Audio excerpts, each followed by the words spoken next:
सभी चिकित्सक गणों को नमस्कार। मैं डॉक्टर अखिलेश नारायण सिंह, नारायण हर्बल स्पाइसरी का डायरेक्टर। आप सभी को सूचना देना था, NHEH BSc कोर्स के सेकंड बैच को जो लोग अटेंड कर रहे हैं, पहला ऑफलाइन ट्रेनिंग प्रोग्राम आपने अटेंड कर चुके हैं 24 और 25 दिसंबर 2023 को।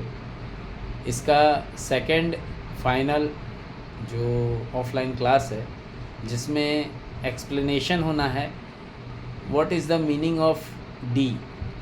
2 टाइप्स ऑफ डी होते हैं इलेक्ट्रोहोमोपैथी में। पहला होता है डिस्टिलेशन प्यूरिफिकेशन, जो कि एक कंपनी के द्वारा संभव हो पाता है, क्लिनिक में ये संभव नहीं हो पाता है। और बहुत सारे लोगों का सवाल आता है कि सर क्रूड को हम 1 2 3 बना लेते हैं। भाई आप बिल्कुल बना लेते होंगे, लेकिन वो भी डाइल्यूशन ही है, और उस क्रूड को भी आप डाइल्यूशन 1 to 10 ही तोड़ सकते हैं। भले आप उसको 1 2 3 तोड़ लीजिए, चौथी के बच्चे को पहली का बच्चा बता दीजिए, पाँचवीं के बच्चे को दूसरी का बच्चा बता दीजिए, छठवें का बच्चा तीसरे का बता दीजिए। इसी प्रकार से D1 D2 D3 आपने अगर क्रूड से तोड़ा है तो भी वो डाइल्यूशन सी है। और उसको अगर आपने 4 5 6 7 8 9 10 तोड़ा, और 4 को 1 5 को 2 6 को 3 7 को 4 8 को 5 9 को 6, और जो आपने डायरेक्ट पेशेंट के मुंह में डाला, जिसको 10th मानना चाहिए लेकिन आप लोग 7th मानते हैं, वो सभी एक है। लेकिन इसके अंदर कुछ ऐसी चीज़ें हैं, अगर हम क्रूड वे में इसको काम करते हैं, क्योंकि वो मदर टिंचर है, और टिंचर अगर वे में अगर आप काम कर रहे हैं तो होम्योपैथी के प्रोटोकॉल्स के regarding DX1 DX2 DX3 DX4 होना चाहिए। और वहाँ से अगर डाइल्यूशंस की बात कोई करता है तो D1 से लेके D6, जिसको आप D6 मानेंगे वो D10 कहलाएगा, अगर होम्योपैथी टिंचर के रिगार्डिंग आप क्रूड बना रहे हैं, क्रूड स्पैजरिक मान करके काम कर रहे हैं तो। लेकिन अगर डिस्टिलेशन बेस, क्योंकि हमने इलेक्ट्रो होम्योपैथी में, चिकित्सा विज्ञान में हमने पढ़ा है कि डाइल्यूशन 1 to 10 होते हैं। अगर हम 1:9 को लेकर के काम कर रहे हैं तो डाइल्यूशन 1 to 10 ही होंगे। क्योंकि 1 + 9 = 10 होता है। अगर कोई बोले कि 1 + 9 = 10,000 होता है तो ये आश्चर्यजनक गणित होगा। और क्योंकि इलेक्ट्रो होम्योपैथी क्वांटम फिजिक्स और नैनो टेक्नोलॉजी के रिगार्डिंग काम करती है, उसके रिगार्डिंग ही इसके डाइल्यूशंस की परिभाषा को बताया जाता है। और यही कारण है कि हम जो क्लास रखने जा रहे हैं 1 2 3 को, इसमें प्रैक्टिस ऑफ मेडिसिन से रिलेटेड सारी जानकारी डिक्लेयर करने जा रहे हैं।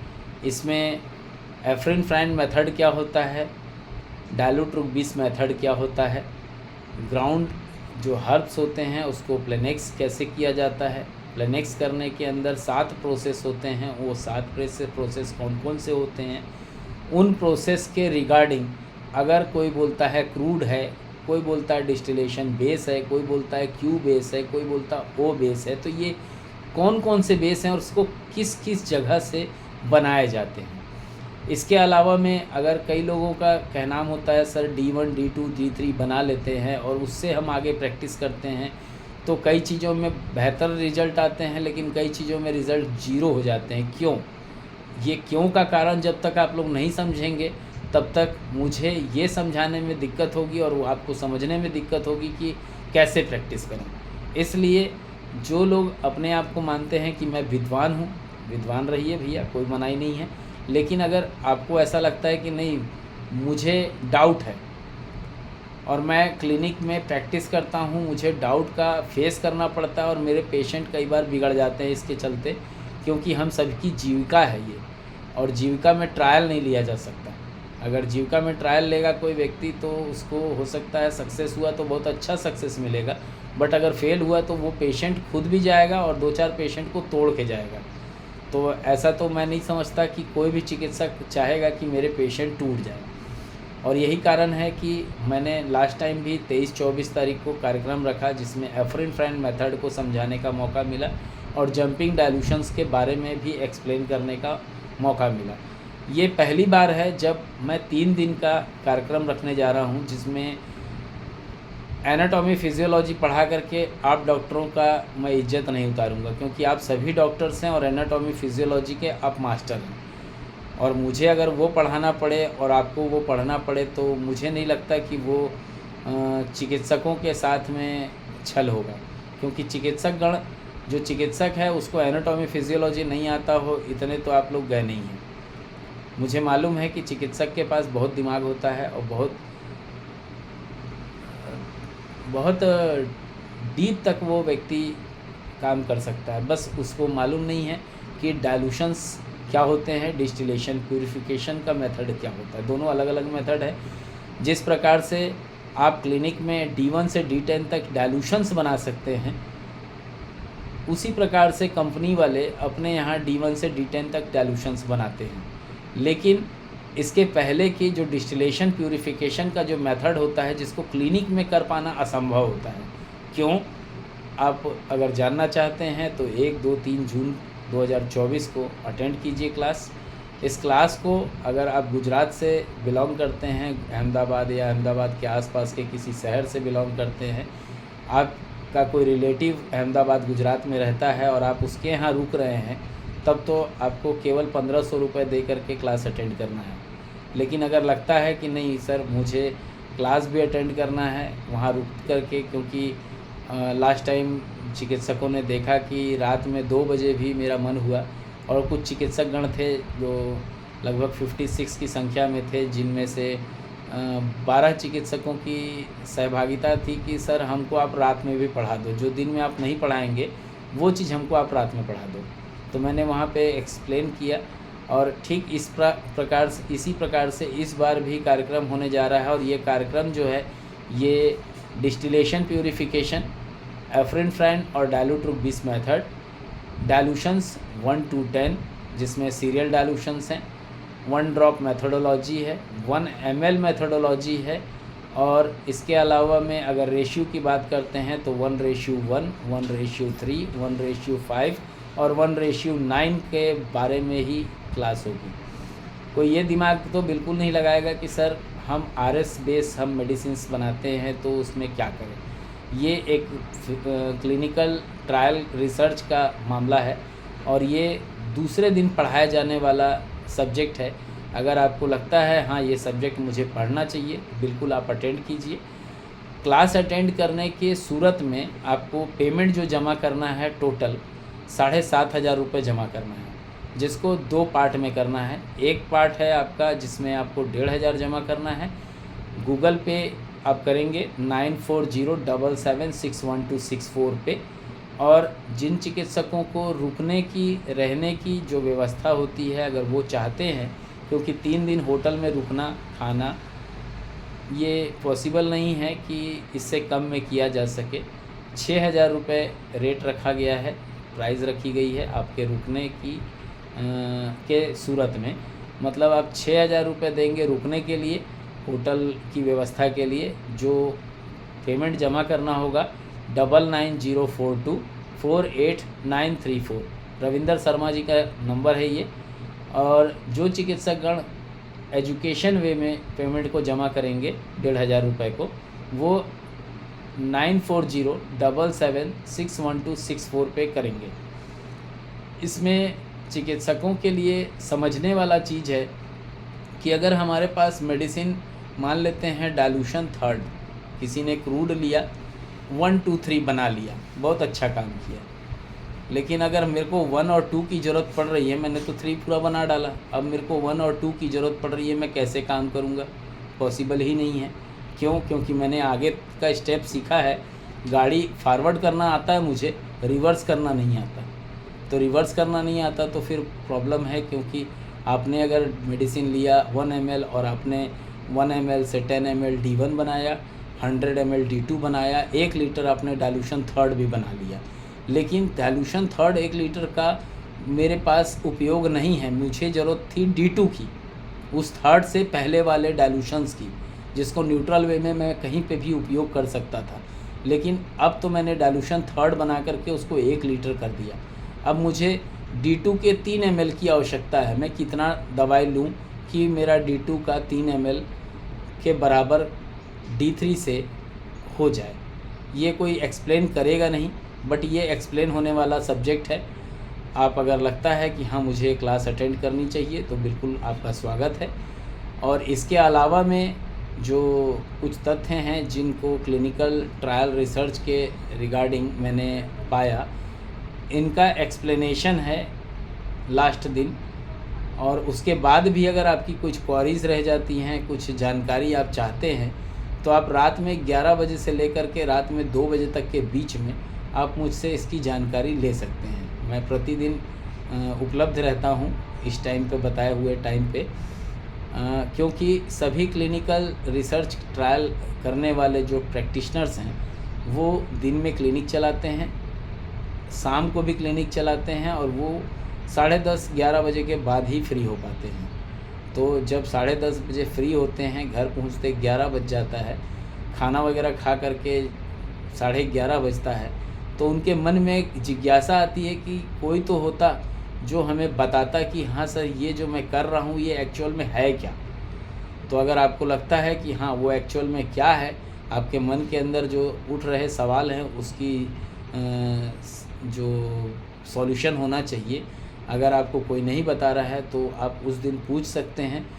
वहाँ पे क्लासेस के बाद शाम को क्वेश्चन आवर रहेगा, जिसमें आप जो दिन में आपने पढ़ा है उसी के रिलेटेड आप रात में सवाल कर सकते हैं। बीच में कोई टोक करके क्लास को डिस्टर्ब नहीं करेगा, इसलिए क्वेश्चन आवर्स अलग रखे गए हैं। आप लोग जब शाम को क्लास छूट जाए, चाय नाश्ता कर लें, उसके बाद 1 घंटे का समय मैं आप सभी से चाहूँगा, क्योंकि अगर 1 घंटे का समय मिलता है तो बहुत सारे ऐसे डाटाज़ हैं जिसको मैं बुक में तो नहीं लिख सकता। क्योंकि अगर मैं बुक में लिखता हूँ, जैसे कैंसर का अभी मैंने बुक लिखा था, ये एक थीसिस बुक थी, क्योंकि मैंने अपने वर्क के रिगार्डिंग मैंने उसको लिखा, पुस्तक को कंसेप्ट लिखा मैंने। लोगों ने कोई बीमारी होती है, हम बीमारी का फ़ोटो खींच करके ग्रुप में डालते हैं। ग्रुप में कोई विद्वान होता है, होनहार होता है, हमारा चिकित्सक मददगार होता है, वो बिल्कुल उस रिपोर्ट को लेकर के एक अपना प्रोटोकॉल बना करके मेडिसिन को कौन से डाइल्यूशन में और कितना देना चाहिए वो लिख के दे देता है। लेकिन उतना काफ़ी नहीं है। अगर खुदा ना खास्ते उस व्यक्ति के साथ कुछ गलत हो जाए जो हमारा मार्गदर्शक था, तो हम कहीं के नहीं रहेंगे, हम बर्बाद हो जाएंगे। और इसलिए कंसेप्ट मालूम होना अति आवश्यक होता है। और उसी को ध्यान में रखते हुए मैंने 5 पुस्तकें लिखी अभी तक। इलेक्ट्रोहोमोपैथी महाग्रंथ एक सीरीज़ बनाई, जिसमें पार्ट 1 में प्लांट्स के डिस्क्रिप्शन और क्लिनिकल प्रैक्टिस से रिलेटेड अपने अनुभव को शेयर किया। इसमें सुमन मैडम का भी अनुभव है और नीलेश थावरे जी का भी अनुभव मैंने इसमें शेयर करने का प्रयास किया था। इसमें 5 टाइप से प्रैक्टिस करने की मैंने मेथोडोलॉजी को लिखा था बुक में। सेकंड पुस्तक मैंने बनाई, उस सेकंड पुस्तक के अंदर प्रोसेसिंग मेथड को मैंने लिखा, मेडिसिन के एफ्रिन फ्रैन मेथड को बताया। इसके अलावा मैं माउथ टू एनस के डिजीज़ के डिस्क्रिप्शन को लिखते हुए उनके फार्मूलेशन को एक्सप्लेन किया। वहाँ बताया मैंने कि कौन सा फार्मूला यूज़ होगा और कौन से डाइल्यूशन में होगा, कितनी डोज पिलाई जाएगी। इसके अलावा मैं एक तीसरी पुस्तक लिखी जिसमें कैंसर के टोटल 20 प्रकार के कैंसर का मैंने कंसेप्ट उसमें डिस्क्लोज़ किया। चाहता तो था कि इलेक्ट्रोहोमोपैथी महाग्रंथ 5 पुस्तक में लिखूं, बट तीसरी पुस्तक तक पहुँचते पहुँचते लोगों ने पुस्तक ही खरीदना कम कर दिया, क्योंकि कंसेप्ट जिनको चाहिए था कैंसर के, वो कंसेप्ट उनको मिल गए। इसके अलावा में लगभग 28 कैंसर के रिकॉर्ड्स हैं मेरे पास विथ एविडेंस। लगभग टोटल 49 कैंसर के ऊपर मैंने काम किए हैं, और इन 49 कैंसर्स को क्योर करने की दशा में मैंने कार्य किया। कार्य करने के बाद मुझे जो रिज़ल्ट्स मिले हैं उसमें डॉक्टर मनीष पाटीदार जी आते हैं, डॉक्टर रविंदर शर्मा जी आते हैं, डॉक्टर जयनंद किशोर देवांगन जी आते हैं, जैसे योगेश्वर प्रिया जी आते हैं, अनुज कुमार जी आते हैं, बहुत सारे डॉक्टर्स हैं, लगभग 28-30 के संख्या में हैं, जो कैंसर्स पे ही काम कर रहे हैं, degenerative to more degenerative disease पे काम कर रहे हैं। और ये तब संभव हो सका जब मैंने इलेक्ट्रोहोमोपैथी महाग्रंथ पार्ट 3, जो कि कैंसर की एक बुक है, जिसको हम इलेक्ट्रोहोमोपैथी चिकित्सक कंसेप्ट को समझते हुए प्रैक्टिस कर सकते हैं। इसी के अलावा 2 पुस्तक और लिखी, जो कि एक पहली पुस्तक है जिसका नाम है the fundamental of electrohomoeopathy and its modern diagnosis, जिसका पार्ट 1 है प्रैक्टिस ऑफ मेडिसिन, और लगभग 160 फार्मूले हैं इसमें मिसलेनियस, जो आपके काम के हैं। प्लांट्स के डिस्क्रिप्शंस हैं, केवल प्लांट्स के फ़ोटो नहीं है, प्लांट्स के डिस्क्रिप्शंस हैं इस पुस्तक में। और इस पुस्तक को चिकित्सकों ने अपने दुलार से इसका नाम ही रख दिया था the legend of junior Sinha. But ये junior Sinha doctor NL Sinha ji का नाम नहीं है, और ना NL सिन्हा जी का कहीं पे भी जिक्र है पुस्तक में। कुछ लोगों ने अफवाह फैला करके नारायण हर्बल स्पैजरिक पब्लिकेशन का नाम धूमिल करने का प्रयास किया था, बट उन चिकित्सकों को मैं स्पष्ट बता दूं कि ये पुस्तक सिन्हा जी के द्वारा लिखी नहीं गई है, और न सिन्हा जी के द्वारा बनाए हुए किसी भी कंसेप्ट को इसमें प्रस्तावित दिया गया है, न तो प्रसारित किया गया है, न प्रकाशित किया गया है।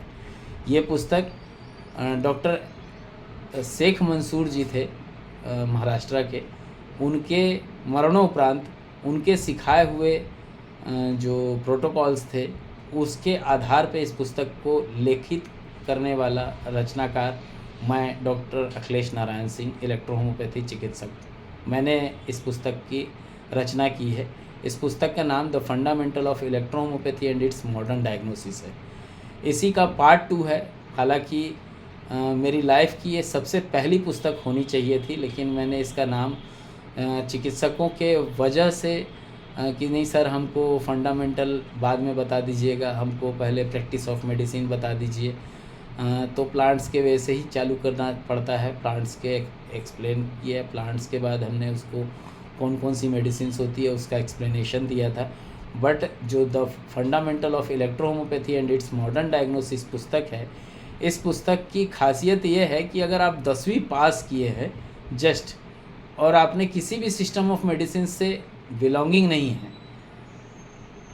मैं कैसे जानूं कि स्टेथोस्कोप से लंग्स के ऊपर उन कौन कौन से पॉइंट्स होते हैं जहाँ पे मैं स्टेथोस्कोप को लगा करके जो साउंड मिलेगा उस साउंड का मीनिंग क्या होता है। उस जगह पे मैंने लिखा है बीपी ऑपरेटर क्या होता है, उसके अनुसार बीपी का क्या तालमेल होता है, स्पेग्मेनोमीटर के बारे में एक्सप्लेन किया है। ईसीजी, जिसको इकोकार्डियोग्राफ कहते हैं, जिसमें टेढ़े आड़े तिरछे लकीरें होती हैं जो अपने हार्ट के रिलेशन को बताती है, कोरिलेट करती है, उसको समझने का एक आसान सा चार्ट मैंने इसमें लिखा है। लैंग्वेज वाइज, मतलब भाषा में लिखा है। चित्रों का आकलन कम किया गया है यहाँ पे। और ठीक उसी प्रकार से डायग्नोस करने के लिए लंग्स को कहाँ कहाँ से चेक करना होता है, पेट को कहाँ कहाँ चेक करना होता है, उसकी जानकारी लिखी है। स्प्लीन वगैरह के बारे में, लीवर के बारे में कुछ जानकारी लिखी है। और तब 38 मेडिसिन की मैटर मेडिका लिखी है, अपनी अन्य पुस्तकों में मिलता जुलता है, क्योंकि राइटर अगर एक होगा तो जो लिखे हुए जाने वाले लेख होते हैं वो भी मिलते जुलते हैं। और इस तरीके से अपने 5 पुस्तकों का लेखन मैंने पूर्ण किया है। 6ठी पुस्तक कब आएगी ये तो आप लोगों का प्यार बताएगा। अगर प्यार बराबर मिलता रहा तो 6ठी पुस्तक आएगी। और 6ठे पुस्तक में 28 प्रकार के कैंसर के ऊपर मैं उसका कंसेप्ट भी क्लियर करूंगा, और उसके अंदर नारायण हर्बल स्पैजरिक द्वारा निर्मित कौन से प्रोडक्ट्स का उपयोग करके रिजल्ट्स प्राप्त किया गया है उसकी सटीक जानकारी भी देने का प्रयास करूँगा। लेकिन उससे पहले 1, 2 और 3 तारीख जून महीने में प्रोग्राम रखा गया है। इस कार्यक्रम को जो चिकित्सकगण अटेंड करेंगे, उसके अटेंड करने के पश्चात उनसे मैं खुद पूछूंगा कि हाँ भाई, आपने कहाँ तक सीखा और कहाँ तक आप अटकेंगे। अगर आपको लगता है कि नहीं मैं फिर अटकूंगा, तो 3rd बैच की क्लास जारी हो रही है, आप वहाँ रीजॉइन हो जाइएगा। लेकिन ये तब होइएगा जब सितंबर महीना पार हो जाए, क्योंकि जो चीज़ें आप अभी तक जान चुके हैं वो थर्ड बैच के लोग नहीं जान पाए हैं अभी तक। सितंबर तक वो लोग भी जान जाएंगे और तब उसके बाद जो प्रोसेस है आप रीजॉइन कर सकते हैं। तब तक के लिए मैं आप सभी से आज्ञा चाहूँगा। धन्यवाद। जय हिंद, जय इलेक्ट्रो होम्योपैथी, जय काउंट सीजर मेटी जी, जय नासक मैथोडोलॉजी।